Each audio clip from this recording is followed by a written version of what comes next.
আনসুর মজিয়ার পৰা গৈ বিভিন্ন সময়ত বিভিন্ন মানুহে ৰাজনৈতিক নেতা হৈছে, কিন্তু আমাৰ দৃষ্টিগোচৰ হয় সেই নেতাসকলে যেতিয়া বিধানসভাৰ ভিতৰত কথা নকয়, বিধানসভাৰ বাহিৰত যেতিয়া কথা নকয়, তেতিয়া আমাক প্ৰশ্ন টুৱাই আঙুলি টুৱাই আনসুৰ নেতাসকলক বিভিন্নজনে তুচ্ছ তাচ্ছিল্য কৰে।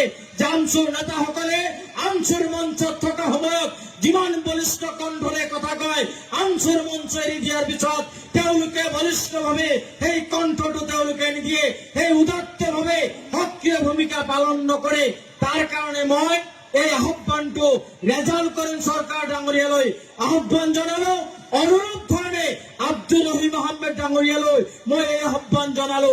আৰু এইখিনি আহ্বান জনাই আজিৰ এই মুকলি সভাৰ জৰিয়তে পুনৰবাৰ ৰেজাউল কৰিম চৰকাৰ ডাঙৰীয়াৰ ভৱিষ্যত জীৱন উজ্জ্বল হওক, আনসুৰ মজিয়াই তেওঁক আৰে হেমুজে সহায় কৰিব, তাৰ কামনাৰে মই মোৰ বক্তব্য সামৰি মাৰিছো। ধন্যবাদ। জয় হোম।